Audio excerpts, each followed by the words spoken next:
زراعت کے شعبے میں فصلوں کے علاوہ مال مویشی، ڈیری فارمنگ، پولٹری فارمنگ اور ماہی گیری کی بھی بہت اہمیت ہے۔ یہ نہ صرف ہمارے ملک کی غذائی ضروریات کو پورا کرتے ہیں بلکہ ملک کی ایکسپورٹ میں بھی نمایاں اضافہ کرتے ہیں۔ یہ ویڈیو کاشتکار بھائیوں کو ان قرضوں کے حصول کے متعلق آگاہی فراہم کرے گی۔ غیر فصلی قرضوں میں مال مویشی، پولٹری فارمنگ اور ماہی گیری کے علاوہ شہد کی مکھی پالنا، ریشم کے کیڑوں کو پالنا اور شتر مرغ فارمنگ جیسے پروجیکٹس بھی شامل ہیں۔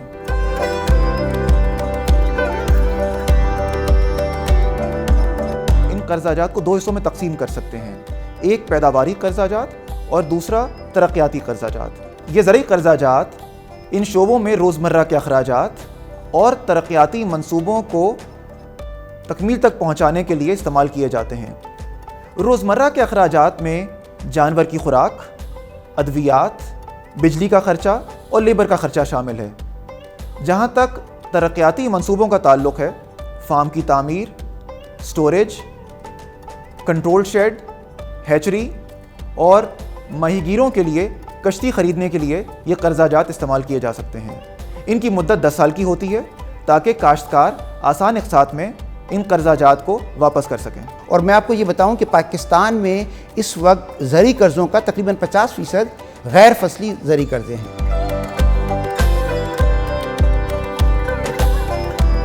ان زرعی قرضوں کے حصول کا طریقہ کار اسٹیٹ بینک نے بہت ہی آسان بنا دیا ہے۔ کوئی بھی شخص جو کسان ہے وہ جا کر اگر قرضہ لینا چاہتا ہے تو وہ بینک جائے، کہ بینک کی کسی بھی شاخ پہ جائے، اور اس سلسلے میں تقریباً پاکستان کے اندر جو بینک، کمرشل بینک یا مالیاتی ادارے ہیں، ان کی 6000 سے زائد برانچوں کو نامزد کر دیا گیا ہے۔ ان برانچز کا اور ادھر عملے کا مقصد یہی ہے کہ وہ کاشتکار کی مالی معاونت کریں۔ وہ آپ سے درخواست وصول کریں گے، آپ کو بتانا ہوگا کہ کس قدر قرضہ چاہیے اور کس مقصد کے لیے چاہیے۔ کاشتکار کے پاس اپنا قومی شناختی کارڈ ہونا چاہیے۔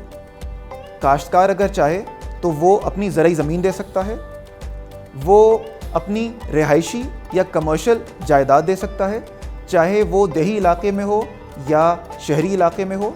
اسی کے ساتھ ساتھ وہ مختلف اقسام کے سیونگ سرٹیفکیٹ جمع کرا سکتا ہے، سونے کے زیورات کو دے سکتا ہے، اور چند ایسے قرضہ جات ہیں جو شخصی ضمانت پر بھی دیے جاتے ہیں۔ اگر یہ دستاویزات کسان کے پاس موجود ہوں تو قرضے کے حصول کا عمل بآسانی پورا ہو جاتا ہے۔ میں آپ کو یہ بھی بتا دوں کہ جو قرضے کی واپسی ہے وہ اس کا تعین بھی کسان خود کر سکتا ہے۔ وہ اپنے کیش فلوز کو دیکھے گا، وہ دیکھے گا کہ اس کے کتنی رقم اس کو آ رہی ہے، کتنی آمدنی ہے، کتنی اخراجات ہیں، اور اس کی بنیاد پر وہ چاہے تو اپنی اقساط کو ماہانہ بنیادوں پر، سہ-ماہی، ششماہی یا سالانہ بنیادوں پر بھی کر سکتا ہے۔ پیداواری قرضہ جات کے لیے اسٹیٹ بینک کی ہدایت کے مطابق تمام بینکس پہ لازم ہے کہ 7 دن کے اندر کاشتکار کو قرضہ مل جائے۔ کاشتکار پر لازم ہے کہ جو دستاویزات اور جو قرضے کی درخواست ہے وہ وقت پر جمع کرا دے۔ جہاں تک ترقیاتی قرضہ جات کا تعلق ہے، ترقیاتی قرضہ جات اسٹیٹ بینک کی ہدایت کے مطابق قریباً 15 سے 20 دن تک کاشتکار کو مل جانے چاہیے۔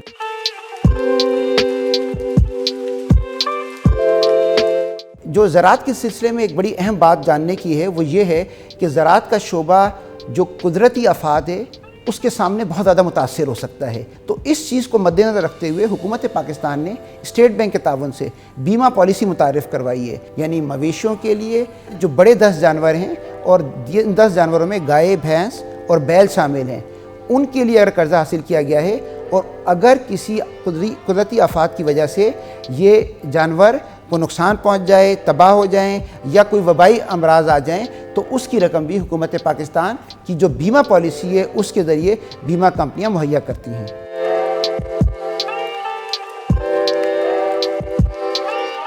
اسلامی بینک زرعی فائنینسنگ کی سہولیات شرعی اصولوں کے مطابق پیش کرتے ہیں، اور شرعی اصولوں کی پاسداری کو یقینی بنانے کے لیے ایک نظام اسلامی بینکوں میں موجود ہوتا ہے۔ اسلامی بینک زرعی فائنینسنگ کرایہ داری، شراکت داری اور خرید و فروخت کی بنیاد پر پیش کرتے ہیں۔ دیگر دستاویزات جیسے پاس بک، شناختی کارڈ کی کاپی،